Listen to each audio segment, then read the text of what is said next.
ఈరోజు ఒక సినిమా కథ చెప్తా. ఈ కథలో హీరో ఒక స్టూడెంట్. సినిమా ఫస్ట్ హాఫ్లో హీరో స్కూల్కి వెళ్తాడు, ఇష్టం ఉన్నా లేకపోయినా. పొద్దునుండి సాయంత్రం దాకా క్లాసెస్ అటెండ్ అవుతాడు.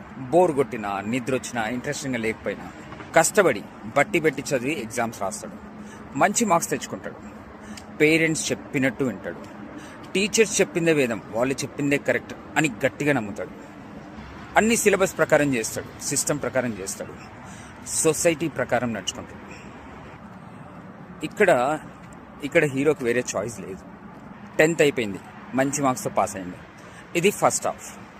ఇప్పుడు ఇంటర్వల్. సెకండ్ హాఫ్లో హీరో ముందు చాలా చాయిసెస్ ఉన్నాయి, చాలా దారులు ఉన్నాయి. చాయిసెస్ ఎక్కువయ్యేసరికి కన్ఫ్యూజన్ ఎక్కువైపోయింది. తన ఫ్రెండ్స్, తన క్లాస్మేట్స్ ఈ కన్ఫ్యూజన్లో ఏదో ఒక దారి ఎంచుకొని వెళ్ళిపోతున్నారు. కానీ మన హీరో అట్లా కాదు. క్వశ్చన్ చేసిండు, ఏదో ఒక దారి ఎందుకు ఎంచుకోవాలి? నేనెవరు? నాకేం కావాలి? నా ఇష్టాలేంటి? నేను ఏ డైరెక్షన్లో వెళ్ళాలి? ఎవరో చెప్పిన మాట ఎందుకు వినాలి? ఈ క్వశ్చన్స్ నుండి స్టూడెంట్ 2.0 పుట్టిండు.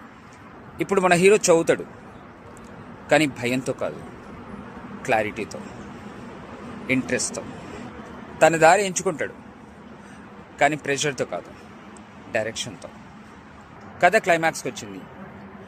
ఒక పక్క తన ఫ్రెండ్స్లో నుంచి చాలామంది వాళ్ళ సెకండ్ హాఫ్లో ఇంకా స్ట్రగుల్ అవుతూనే ఉన్నారు. మన హీరో గెలుస్తాడు. కన్ఫ్యూజన్స్తో, సిస్టంలోని లోపాలతో పోరాడి మరీ గెలుస్తాడు. లైఫ్లో సక్సెస్ అవుతాడు. నిజం చెప్పాలంటే స్టూడెంట్ లైఫ్ 10వ తరగతి వరకు పార్ట్ 1.